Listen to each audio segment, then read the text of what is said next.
right. Welcome to Beneath the Helmet. I'm your host, Arjuna George. Welcome to another great episode. Today, I get a chance to sit down with Dr. Rita Brock. She's the director of Volunteers America, the Shea Moral Injury Institute. She's going to share a lot of her wisdom about what moral injury is, moral distress, and also the key word that I think many of us are very familiar with is administrative betrayal. We're going to dive into what that is, what it looks like, how we can maneuver and recover from moral injury through the fire service and other areas. It's very prominent in nursing, in healthcare, in first responder agencies, military, as well as many. So we're going to talk about some of the differences, some of the ways that we can address it within the fire service, how we can educate ourselves a little bit more. She's going to share some amazing resources at the end for you to take back to your department and start introducing moral injury as a component we should be more aware of in the fire service. So I hope you enjoy this great episode and sit back, relax, and until next time, stay well.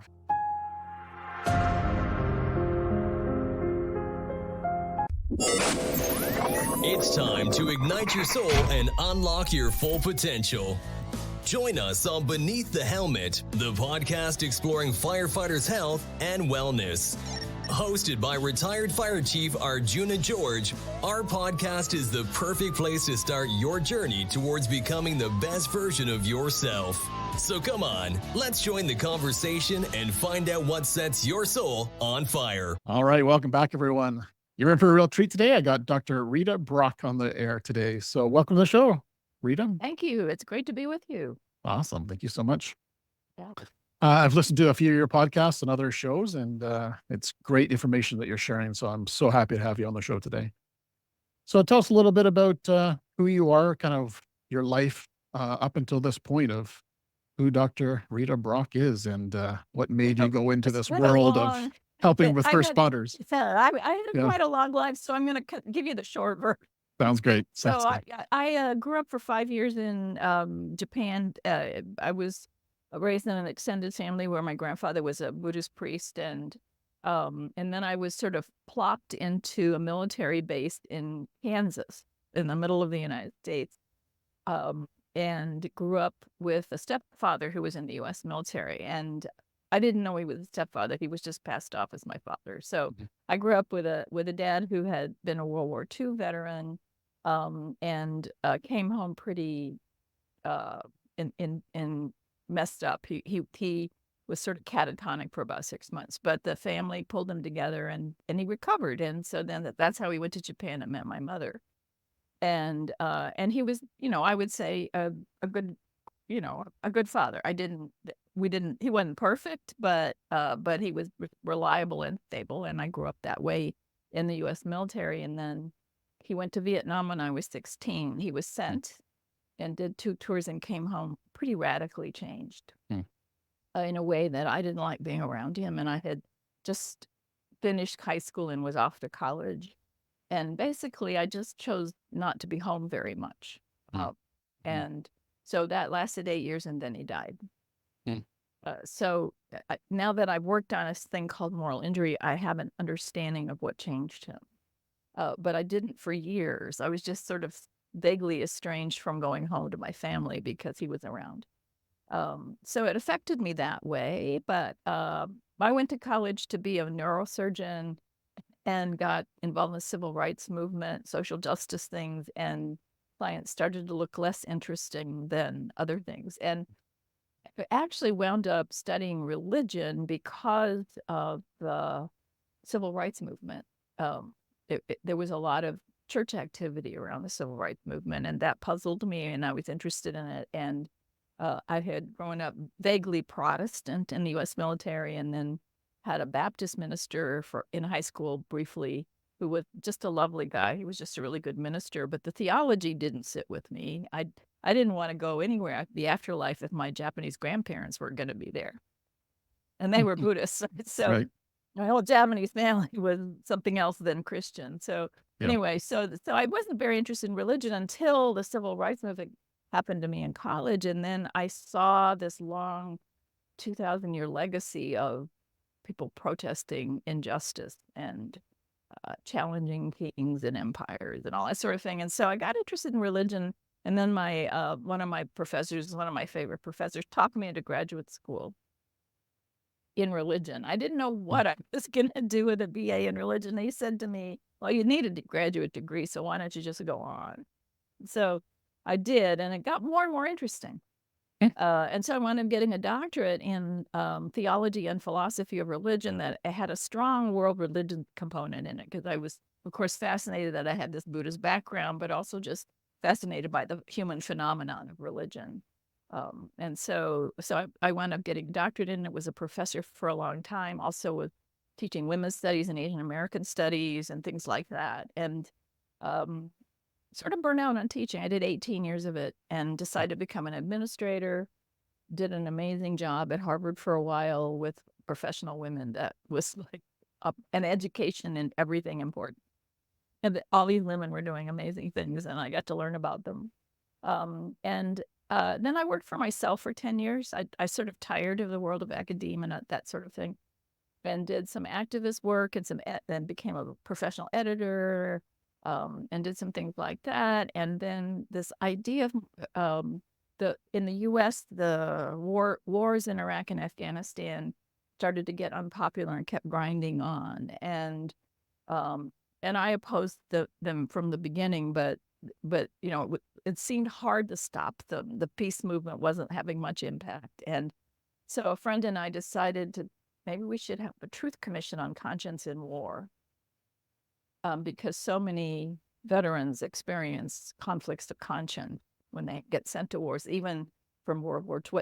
It's called the good war. Even if it seems like a just cause, it's hard on people to kill other people. So we did that, and that's when we discovered this concept of moral injury. Just before our hearing, the people in Boston that had put together an essay sent us a pre-publication version because they thought it should inform our deliberations. And it was really a groundbreaking piece of writing for the 100 commissioners we had.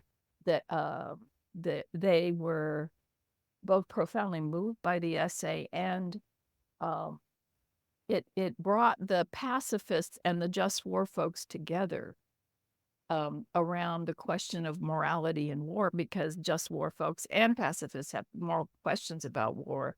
And I remember pacifists saying, we're always asked to come together to debate each other, and what we realize is we agree on 95% of the moral principles. Some of us think just war is impossible, and other people think it is possible. Right. And the pacifists said, we need to repent that we let the U.S. government decide what a pacifist is, and we abandoned our just war friends. So that was when I knew the idea had some kind of transformative value in polarized situations, or in situations where people move beyond their opinions and really get to the heart of things. And so that's what got me hooked on unpacking this and figuring it out and understanding it and researching it. So I got a grant to start an institute at Bard Divinity School that could do education around it. Especially I thought chaplains and clergy really needed to understand it, because I think it's at its core a spiritual issue. Yeah, for sure. That's what they call it, right? It's not a mental health disorder. Yeah, it's not a mental health disorder. It's your conscience actually evaluating something that's pretty awful. Yeah, injury to the soul. If you feel bad, it's a sign you're a good person. Yeah. That's the paradox of it, right? Yeah, so true. The moral suffering of moral injury, the suffering involved, is a sign that the good person in you really wants out, but it's stuck behind this wall of shame and guilt and remorse and outrage and all the intense and difficult and painful feelings that come with moral injury. So that's how I got into the work. And then, I did that for 5 years at the seminary, and I actually had some thoughts about what you could do for it. Like, after all the research I've been doing and teaching people about it, I said, I think recovery could happen this way and this way and this way. But I didn't have a way to test anything. And Volunteers of America, which is a social service organization, serves 30,000 veterans a year in all these state affiliates that we have. they were really interested in moral injury. And so I got the chance talking to the CEO. He was interested in having me come over to create program. So I actually got to create a program that we pilot tested for 2 years that we had researched. We had a research team doing separate from our running the program. They did a really intense study of it, and it worked. It was really helpful. It was actually more successful than I actually hoped it would be. And then the pandemic hit, and we had to stop. So we started to think, well, what could we do online? What could we, in a time when people are panicking and isolated and have no time? If you're a frontline worker, like a first responder, ER doctor, you were working in healthcare workers, just intensely busy, and in a very fearful time. And we realized, well, we're not going to get the kind of time we got with those veterans. This 50-hour program that was the successful one. So we pulled together it was all peer facilitated. So we pulled together the veterans who had been peer facilitators for that program and said, if you only had an hour with people, what would you try to do for them? And they said, well, we think this is helpful. This is helpful. And in an hour, you could get this far. And so we put together a thing called Resilient Strength Time. It's not a long-term recovery program, but it's an intervention that helps people process stuff they're carrying so it isn't such a burden to them. And we started that, and we created a version for veterans. And then we worked with our own healthcare staff and senior care center people and our own staff to get them exposed to it. And then we got funding to start a whole other division for first responders. So we actually have a separate program that we were able to put together a little over 2 years ago for first responders, because that's another population that was being seriously impacted by the pandemic. And I think even if there were no pandemic, there are moral injury issues around the kind of work that first responders have to do. You wind up seeing people at their worst often. Definitely, 100%.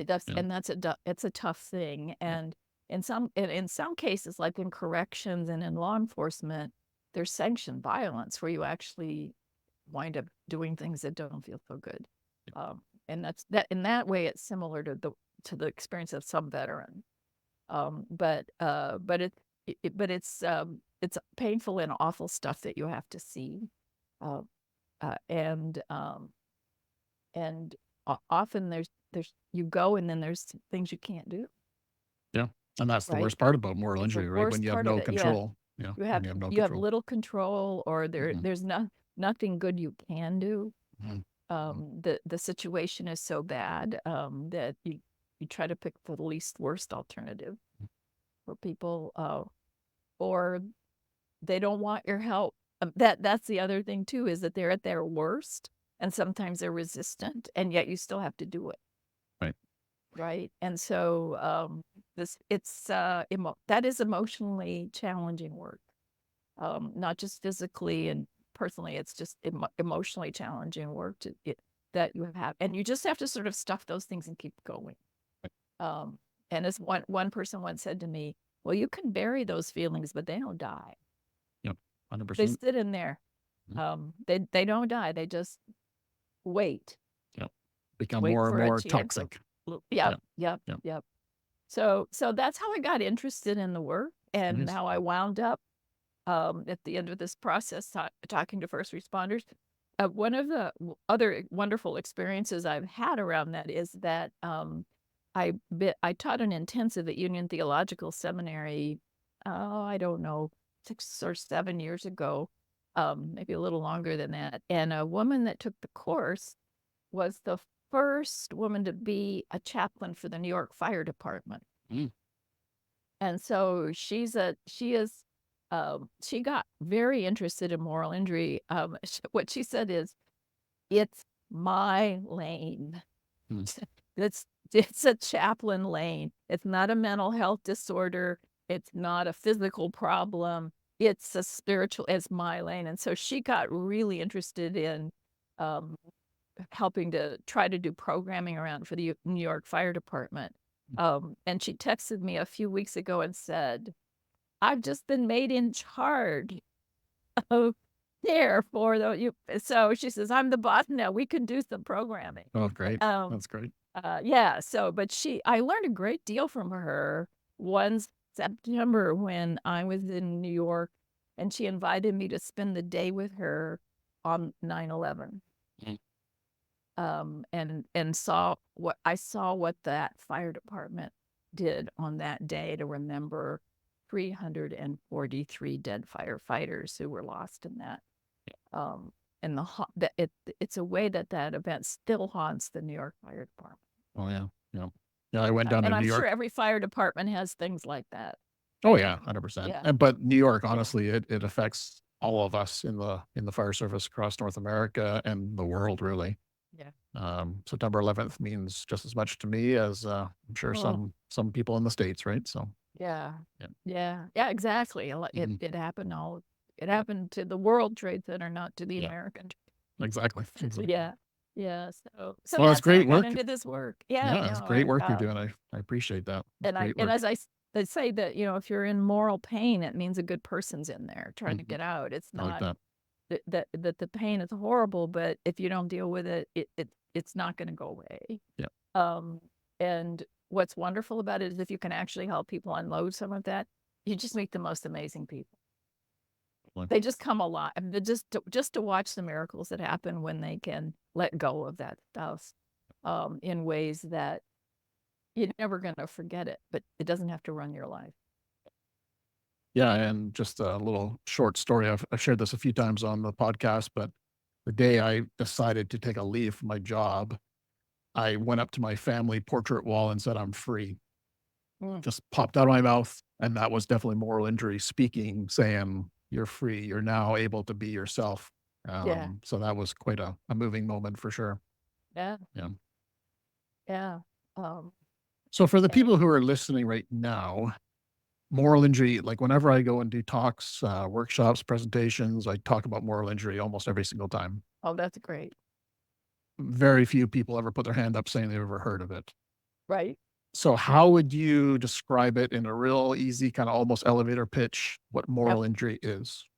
It's what your conscience does to you when you have an experience that just makes you feel like a bad person or angry that somebody did something horrible and you couldn't stop it. That it's basically an affliction of conscience. Right.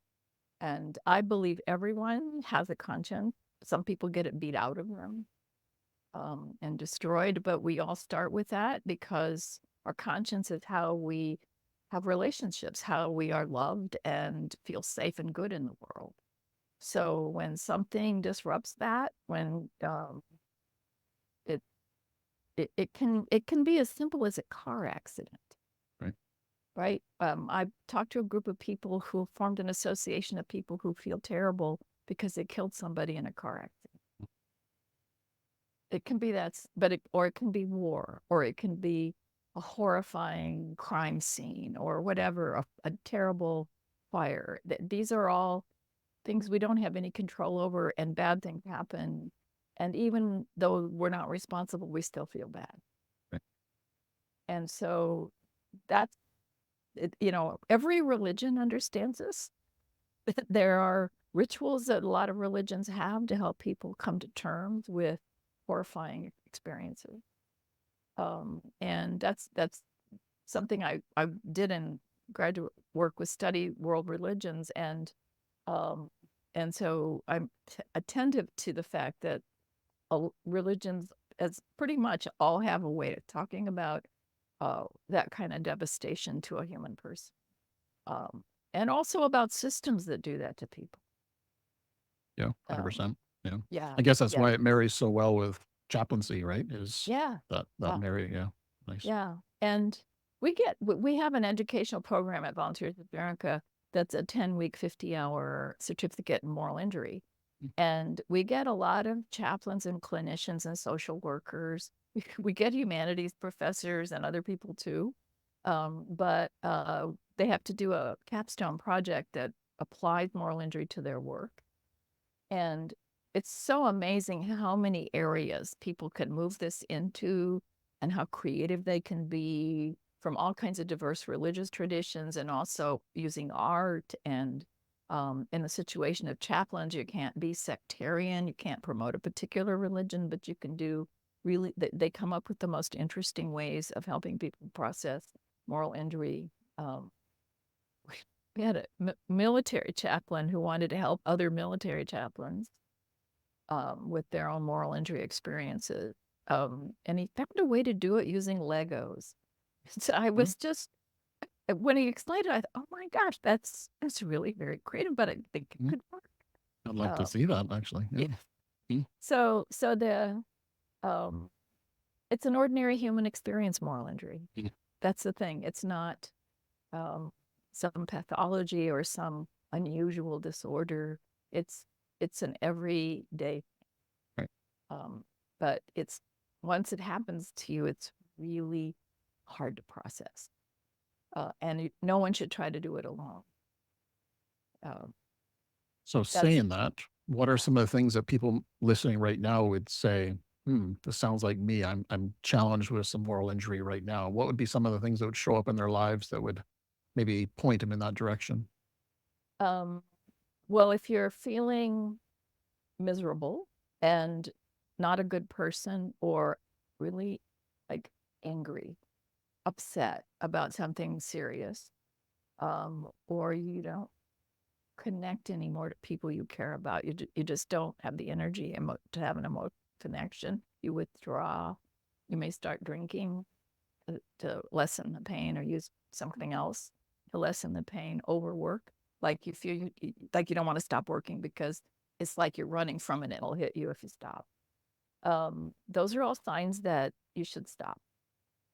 And it's better not to let them get severe. It's like when you begin to experience it, when you start to lose sleep because something's really bothering you, and you can't figure it out, and that will begin to keep you from being your best self at work. It's a good idea to talk to somebody that you know won't judge you, but care. And often that's a chaplain, but it can be anybody. To sort of sort it out, and just explaining it, just telling your story, or even writing it in a journal, is the first step in the processing of the feelings. And once you've got it down, then you can start thinking that it's sort of like there's the memory in your right brain that's a little disorganized and deeply emotional, and and that's your sort of intuitive disorganized brain. And it's an important part of, because it's where a lot of the feeling, and it's also where trauma happens in your brain.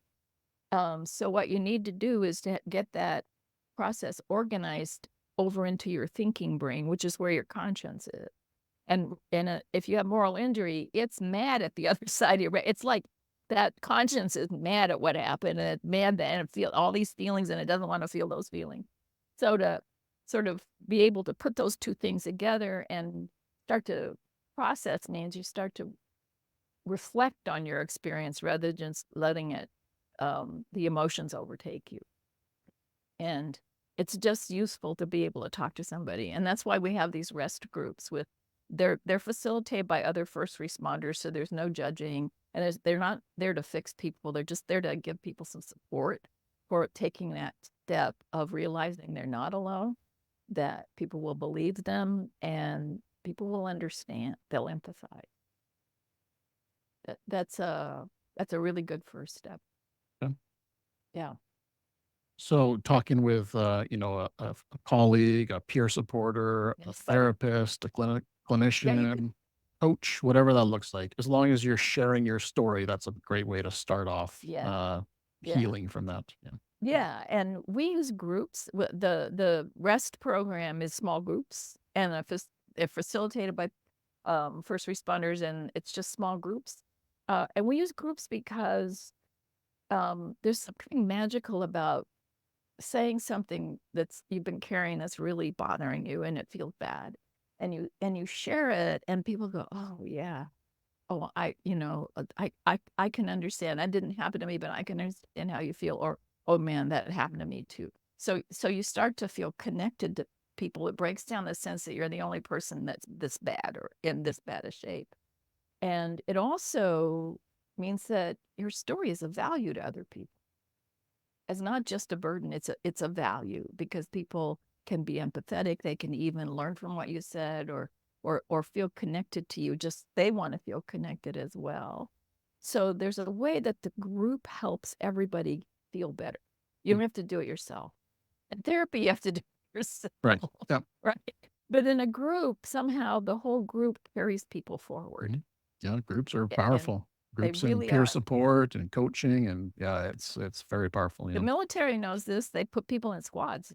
Yeah, exactly. And the Yeah. squad passes or fails together, Mhm. right? So Yep. they have to get each other through. And I think when people get in a group, they feel that. They feel like, oh, this is somebody I could care about. I need help. Beautiful. Yeah.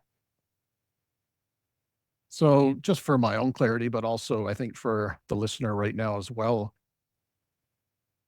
there's a lot of the signs and symptoms of moral injury that align very closely to PTSD or Yes. traumatic stress. Yeah. What's the differences there, and maybe what's missing from moral injury or vice versa, PTSD? Yeah. You can have moral injury and not have PTSD, and you can have PTSD and I mean you can have one or the other, but they often happen together because moral injury is more likely to happen in a traumatizing situation with a lot of fear. But PTSD is basically a fear-based disorder where your right brain is very disorganized because your fear center's overreacting to it's not calming down like it should. And so you might have flashbacks, you might have nightmares, you might be hypervigilant. Those are all symptoms of PTSD, and that is something a good therapist can help with. And it is an awful condition if you have it. You can't function in a normal way. You may not be able to sit with your back to a window, or you might not be able to go into a mall because of too many people. Those are fear responses that are not under your control. And so that's PTSD. And so there are good therapies for that. Moral injury isn't fear-based, it's conscience-based. And the feelings associated that are intense with it are not fear emotions. They're guilt, shame, remorse, outrage. There's anger with PTSD also, but I think the anger is a different source. Fear has aggression and anger built into it. But moral injury, that anger is about the moral violation. And so there is research that's been done on veterans that shows that if you have both, that if you get time to process your moral injury, as opposed to go to group therapy, you go to a group and talk to a chaplain about moral injury, it actually improves outcomes for PTSD treatment. Hmm. So moral injury can impede mental health work. And we actually had in our certificate program, we actually had a chaplain who worked at a psychiatric hospital. And she said she had noticed sometimes when people are getting ready to be discharged, they start to feel worse. And what happens is that she said people would get better, and then they'd realize what they'd done in their lives and to their families, and they would get moral injury. They would feel terrible as human beings for having put their families through X, Y, or Z. So her moral injury project was for the people who are going to be discharged, the people who got well, which is a paradox, right? That It's super important, though. Yeah. It is important that Mhm. you were not yourself exactly with a mental illness, and then when you come to yourself, you become aware of the trail of harm you left behind. And so she organized a way to help people come to terms with that and just be aware of it and know that it might be happening to them, and how to process it if they need to do that. And so anyway, that says that the two are related, mental health and moral injury, but not in the way you would think, right? Yep. Right. So moral injury is, I think, common. Is so common that people carry it all the time. Mm. And And sometimes that isn't a bad thing. I mean, if you were feeling betrayed by a system that, like wouldn't let you give the proper care that you think you require for to be a good doctor, but the insurance company won't pay for it, or something like that, you can feel betrayed by a system and be angry about it. And sometimes that anger is then you do something to change the system. Right. Yeah. So that is not moral injury is just a human experience. There's ways to turn it to positive good. But if you're being driven by the feelings, you're not going to go there. You're just going to be toxically angry or ashamed or those things. But processing the feelings that are keeping you from being your best self can make you motivated to make change. Right. So yeah,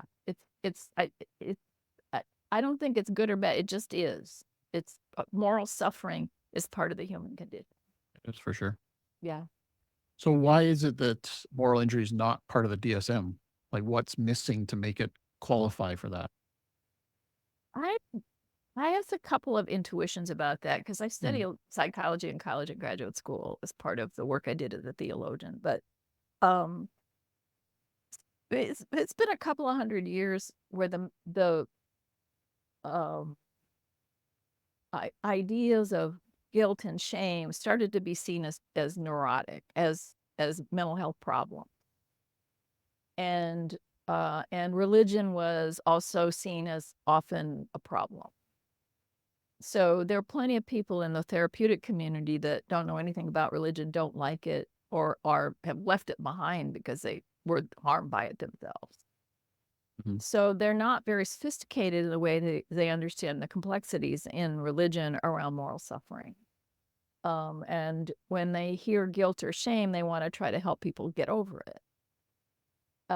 And I know veterans who resent that their guilt and shame makes them feel like better people. Right. So they resent them being stigmatized or pathologized. And so I think that so there's more crossover on moral injury than anything I've ever seen between the chaplains and the psychiatrists. Because the psychiatrists have even that essay on moral injury that I thought was amazing was done by clinicians who are just scientists, right? They're like they treat people with diagnoses and protocol. But near the end of the essay, they said, but we have this process. We think if you're a therapist and you use it with somebody with moral injury, it might be helpful to them, but it's not enough. We really need our communities, even our religious communities, to give people support and help. And that was shocking to me. I couldn't remember ever reading a psychological essay like that where they said religious communities might have value. Right. So it's unusual. It's not impossible. It's not unusual, but it was unusual. So I think that the moral injury actually brought those two things more together. And clinicians are more interested in how chaplains and religious people might do things, but they also want chaplains to be more sophisticated about clinical work also, that there might be things they could do for moral injury that clinicians could also provide. So it's the lines between the two have blurred more.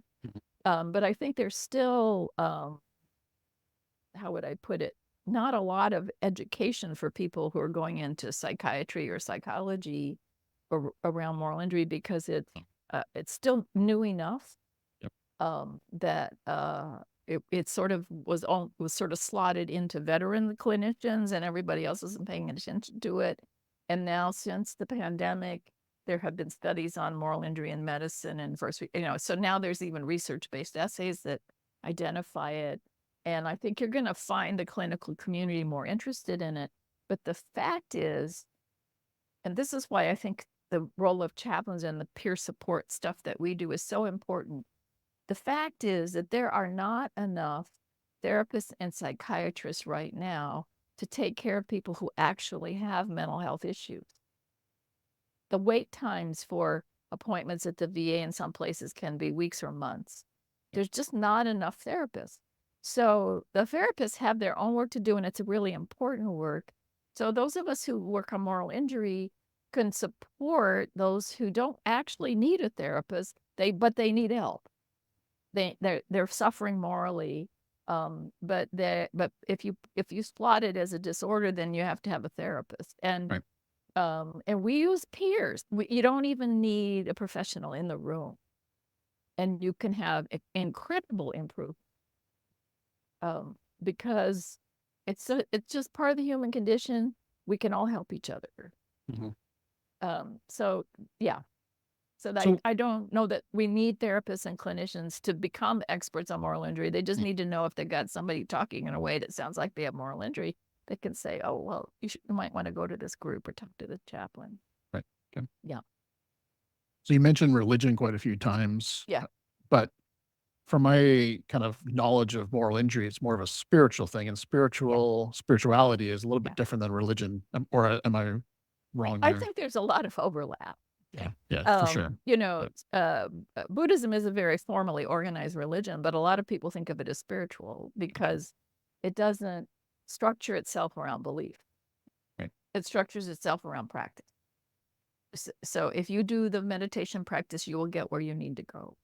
They sort of don't care what you believe exactly. Those are just thoughts, and you just let your thoughts flow through, but you don't hang on to them when you meditate. So it's a different approach to what it means to be a religious person in Buddhism. It doesn't mean you believe in particular things. It's that you have reached a state where you are able to handle your suffering in ways that don't inflict it on other people, and that you are compassionate and all of that. And but Christianity also has its spiritual traditions, as does Judaism, they all have practices that ask you to sort of be quiet and listen to your inner self. Right. Prayer is usually what it's called in the monotheistic tradition.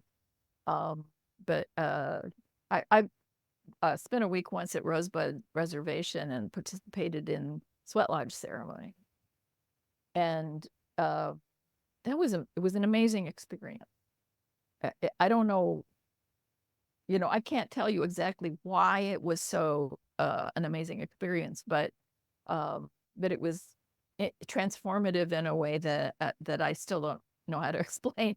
And I met a veteran who had been treated by the VA for a number of years for his PTSD, said he found it helpful in managing his symptoms, but he was miserable. And he actually wound up doing a whole sweat lodge ceremonial process with a Lakota healer.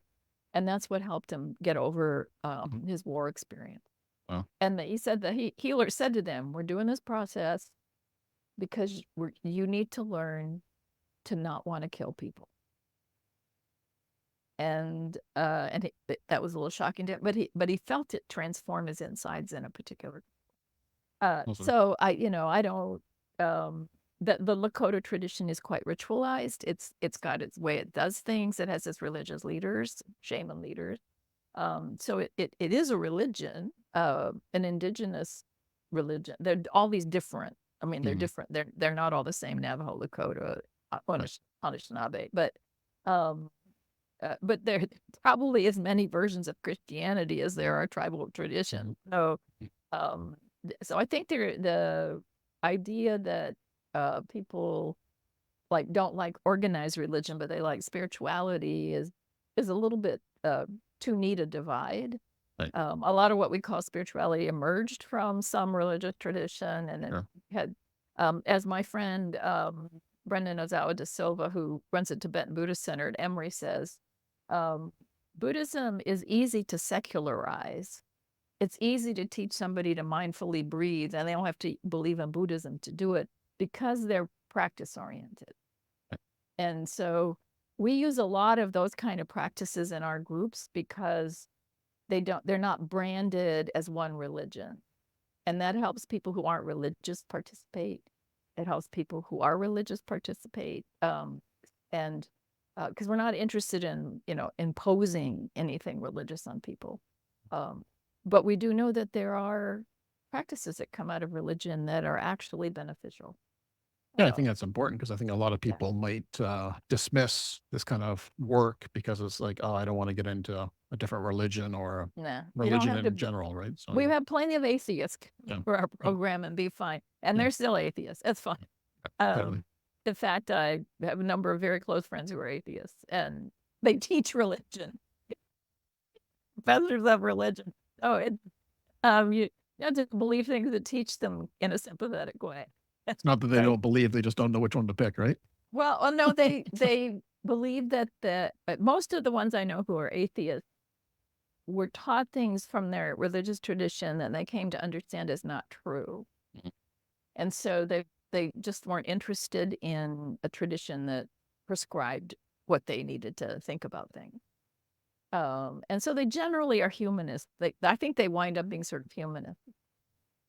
Uh, uh, Normally when I meet an atheist, my first question is, "Oh, and what is the God like that you don't believe in?" And they always have some idea of God that they don't believe in, right? I Mhm. will say, "Oh, I don't believe in that God either, but I'm not an atheist." Yeah. Right? So, yeah.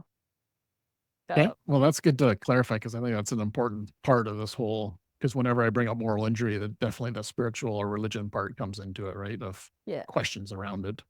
yeah. I And I also have think a lot of that's a people. human condition that Yeah. we have this core soul or conscience that's profound, and connects us to other people, but it's not physical, it's not visible. But it's the most profound way we relate to each other. I coach a lot of fire chiefs and fire officers across North America, and one of the things that comes up quite often is administrative betrayal. Oh, yeah. Would you consider that the same thing as moral injury? It is. It It is. In 100% fact, the same. first person in 1994 to use the term moral injury was a psychiatrist at the VA in Boston who was working with Vietnam era veterans, and that was a veteran population that was deeply betrayed by their government. And so, and they were often toxically angry. As somebody said, being angry is a way you think you have control, and it can feel good to be angry a lot. And what he said is that moral injury is the betrayal of what's right in a high stakes situation by someone in authority. That was his definition. And he can say, and then he sort of, when I asked him about the newer definition of it being perpetrating harm, he said, well, the person in authority can be you. And you betray what's right in a high stakes situation. He said, but for the veterans he worked with, that they were furious at their government for betraying them, sending them into a war they didn't want to be in, and make them kill people they didn't want to kill. Yeah. Yeah, I So think in the yeah, fire service, I think that's probably more prominent than, bad fires or car crashes. yeah, That administrative betrayal, and not necessarily yeah. just management, but even just interrelational. Yes, Um, sub managers that yeah, just don't know, exactly. and they're also often trapped between. Yeah, Sandwiched in there. so systems of power can be quite harmful. They can also be fine, but they can be quite, and a lot, unfortunately, depends on the people doing it Yeah, for inside sure. the system. But Wendy Dean, who's a psychiatrist, but who went through the medical system at various stages as trying to be this doctor or that doctor, and finally wound up in psychiatry, wrote a book called If I Betray These Words, about how the medical system in the United States betrays doctors at every step, Mm. and how hard it is to be a doctor today because of the managed care system and insurance companies and all the layers above you, that will not let you make the decisions you need to make to make you feel like you're a good doctor. Yeah, yeah, I can So totally see that. yeah, yeah. So uh, there are lots of people now looking at these kind of systems It's that good to know. yeah, yeah, and there are no perfect systems. So Mhm. because there are no perfect human beings, and they're all human systems, but it's when people recognize their moral injury and understand that it's caused by a system, that's what I meant about it can be a good thing, in the sense that they then will, if instead of being defeated, they will try to take it on and at least speak out about it and attempt to do something. So, Um, what could we do as a fire service to start addressing this better? Any thoughts you could share with us? I think number one, talking about it, making sure your chaplains know about it, giving people permission to talk about it, um, and also having systems where people can raise authority issues and misuse of power issues, not punishing whistleblowers, that kind of thing. Yeah. Because if the system is harming people and there's no way to fix it, it's going to fall apart eventually. And that whole whistleblower thing that's a pretty hard thing to put into action because Yes, there's it is. a lot of Yeah. layers there. Yeah. Yeah. Mhm. I had a situation once where I was being sort of treated by the person in my direct report with microaggression. Mm. So the university actually had an ombudsperson. And so I looked at the faculty manual and realized I could go talk to this person. And I explained the behavior. And she said, yeah, I think you're being subjected to microaggressions. And she said, here are your options. You could file a formal charge that would protect you from retaliation. Or you could do this or that. And I said, well, I don't want to escalate to a formal charge yet. And then I went to my next reporting session with her, and she actually said something that was vaguely threatening. Hmm. So I went back to her and I said, okay, this is what she said. She said, yeah, she threatened you. She said, what do you want to do? And she said, what, I said, I'm not sure about the charges yet. And she said, well, you could have a mediated conversation with her. And so that's what I agreed to do. I had a mediated conversation with the ombudsperson being the mediator, and the person denied the behavior. And I thought, oh, that this is a deliberate thing. It's not innocent. Right. You can turn it on or off, right? Yeah. And the ombudsperson, and so we were at a stalemate, and the ombudsperson said, what would you like to do going forward? And I said, I would want someone else in the room every time I meet with her. So that was the solution, because she didn't do it when somebody else was in the room to witness it. But people don't have ways to do that. People don't have some way to get control of a really demoralizing situation. I don't know what I would have done if I hadn't had a good person who knew what to do, who would help me figure out the steps and help me strategize. And eventually the reporting got changed. I just waited it out. Which probably took a toll on your well-being for sure, right? So a lot. Now, once I got the other person in the room, the behavior started to change. And then she did something when I wasn't in the room that tried to sabotage me, and it was recognized as not appropriate. So they changed the reporting. So she sort of took herself out. But I've been in situations where I was asked to adjudicate complaints as well. Right. When students actually brought us the complaint against a professor. And the dean asked me to sit in and work with her on the processing it. And we determined the professor had been abusive. Right. Yeah.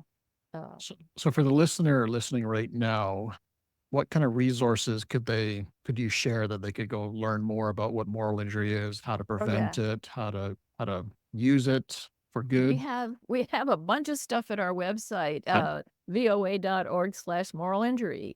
Or you can look us up by the Shea Moral, SHAY, Shea Moral Injury Center. Both of those will get you to our website, where we have a whole resources section. And we even have a Zotero bibliography that goes on for hundreds of entries. So research essays for people who are serious about the research. We have a lot of research essays, but we also have movies and books and other things listed there. And you can also go to voa.org/rest, REST, and you can see the online program we have and sign up for a meeting.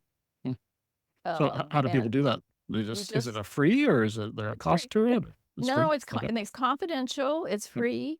You sign up for an account. You have to register for an account so they can send you an email reminder of your time.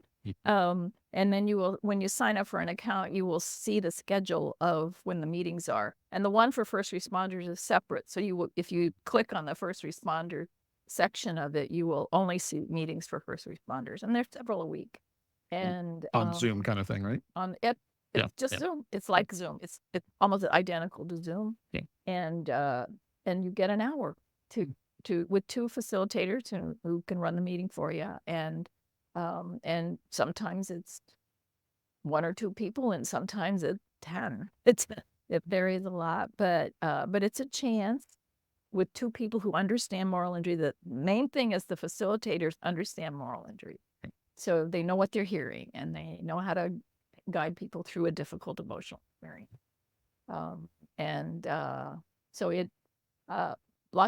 I've used it myself sometimes when I felt pretty stressed. Not the first responder one, but the one for the general public. Right. That's also if you have family members of first responders who need some support, the one for the general public is helpful. And is this available worldwide, or? It's an online, it's virtual. Yeah, anyone can join. Totally Doesn't matter where you live. Yeah. Okay, doesn't matter where you live. You just have to be able to meet that hour time. Yep. And have a computer or a way to show your video. You can't be anonymous and not show your face because it's too hard on the facilitators to facilitate blank screens and voices, right? So we ask you to turn on your camera. And we one time were working with graduate nurses, and there wasn't a safe place in the hospital for a private conversation, so they were doing it in their cars with their phone. So if you don't want people to overhear you, you need a private place. But other than that, that's all you need. Right. And you can even use a fake name on the screen. If you don't want your name used, you can just type in a fake name. Gotcha. Some people want confidentiality. Yeah. Right.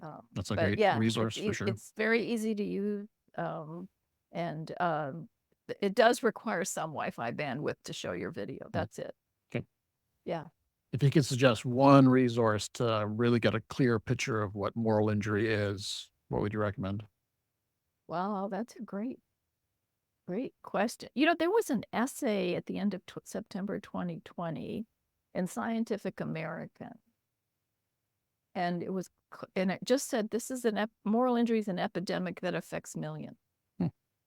And the reporter interviewed the journalist that wrote that essay interviewed all kinds of people, me and others, and really did a great kind of survey, not only explaining what moral injury is, but people affected by it and what people were doing to help people affected by it. It's a good summary essay. You don't need much more than that. There's also on our website a click through to a video on YouTube we put up that we created that is a 10-minute explanation by one of the original authors of the essay in 2009, was a Navy psychiatrist for 30 years and is an expert on moral injury. And he gives one of the best and clearest explanations in 10 minutes I've ever heard of moral injury. Okay. So his name is Bill Nash, Nash. Okay. And I'll make sure I add that to the show notes. And if I can find that article, I'll definitely include that as well. Those two, you know a lot about moral injury. The video with Bill Nash and that scientific article, American article. Awesome. It's very funny because people that don't keep up with me but have heard of me, I got emails saying, "Did you know you were in Scientific American?" Like, what is this theologian doing in Scientific American? Exactly. Right. That's awesome. Well, that's a great resource. Yeah. So what would be one thing you want to leave our listener with today that you couldn't end this conversation without sharing? What I would say is, if you think you have moral injury, don't be afraid of the pain in you, because it's a good person wanting out. Yeah, I love that. I've never heard that kind of framed that way. Because that's truly who I've seen experiencing moral injury are all good people. Yep. And we want you to come out. Yep. We need you. I love it. Love that. Yeah. Thank you for sharing that. Sure. So how can people learn more about you and connect with you if they want to in the future? Oh, well, the same thing. You can go to Shea Moral Injury Center or voa.org/moral injury, and there's a bio of me and a way to get a hold of me. We have a thing you can send an email to. Okay. Is this a physical location, or is this just a virtual company that's in the? Well, Volunteers of America is headquartered in Alexandria, Virginia. And then we have 30 affiliate physical offices across the country that work in 45 states. And our work is, we build a lot of affordable housing. We are the third largest builder of affordable housing in the country. I think our housing units, they manage some like 20,000 units or something. So yes, we are physical, but all over. So as a program person for the national office, I can live anywhere, Right. because I have to go to other places. Then I have to go to. So I used to have an office in Alexandria, Virginia, and then when COVID started and I never used it, I thought, well, I guess I could live anywhere then, because I still have to go to New York, LA, Wyoming. So I mean, just Texas, Florida. We even have a affiliate in Puerto Rico. So you're moved near MSP Airport, so you can go anywhere, right? That's right. Yeah, yeah. Because that one pretty much goes every direction. Yeah. When I lived in Alexandria, it was Reagan Airport. It was like 20 minutes on the metro, and I could go anywhere too. Nice. So, yeah, it's way too hot in Virginia for me. Yeah. Awesome. Well, it's been an honor connecting with you and sharing your wisdom and your research over the years. And I think this is an extremely, extremely important topic that I think, like I said, I share it as much as I can. And it's great that we can have another conversation about that today. So. Yeah. Well, and I just want to say thanks to all those first responders out there listening. I know the work you do is really hard, and I appreciate it. Thank you. Appreciate that. Yeah. So what does Dr. Brock need more in her life to even increase your wellness before we finish up? Oh, this is a question I kind of share is like better sleep. Better sleep. As you age, that is such a struggle.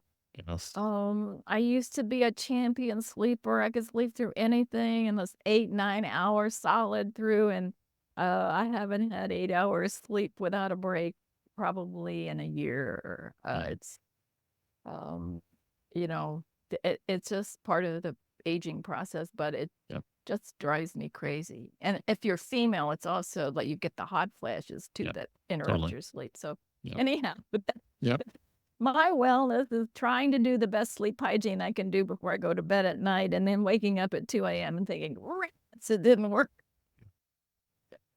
Well, sleep is definitely the cornerstone of wellness for sure. It is 100%. everything.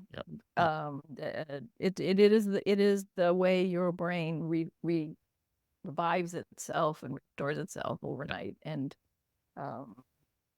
great book. I know bad sleep, I'm foggy brained all day.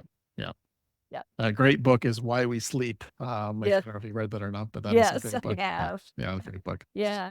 I think I've read everything possible and really trying to figure out what is the magic formula for sleeping through the night. And so, I'm awesome. I still can function, but I worry. It's also your immune system as well. Yeah. So affects everything. So that's my wellness. Good for you. Good. Well, at least you've identified it. Yeah. Yes. And now you can work on the steps too. Yeah. I do. I walk. I do exercise. Try to get morning light. All and still. Yeah. Well, I know some of my clients have struggled with that, and it turned out to be hormones was the culprit. Yeah. So out of sorts hormones, right? So. Yeah. Well, that's one of my issues. Is I just finally. They don't let you stay on hormones if you're female and finally I talked my doctor. I said, I don't have any risk for cancer. And fine. I just need to try the hormones again. So working on that one now. But ashwagandha and these things. For sure. Black cohosh. Yep. Yes. Yeah. Awesome. Yeah. Well, it's been a real honor and pleasure to meet you and connect with you on Beneath the Helmet and sharing your message with our firefighter audience. So much appreciated. Well, thank you. It was a pleasure. Awesome. All right. All the best to you. Until next time, everyone, stay well. Thank you for tuning in to Beneath the Helmet. We hope that this podcast has provided you with valuable insights into the world of firefighters' health and wellness. Remember, caring for your physical, mental, and spiritual well-being is crucial to achieving optimal performance. Join us next time on Beneath the Helmet for more inspiring conversations. Until then, stay well.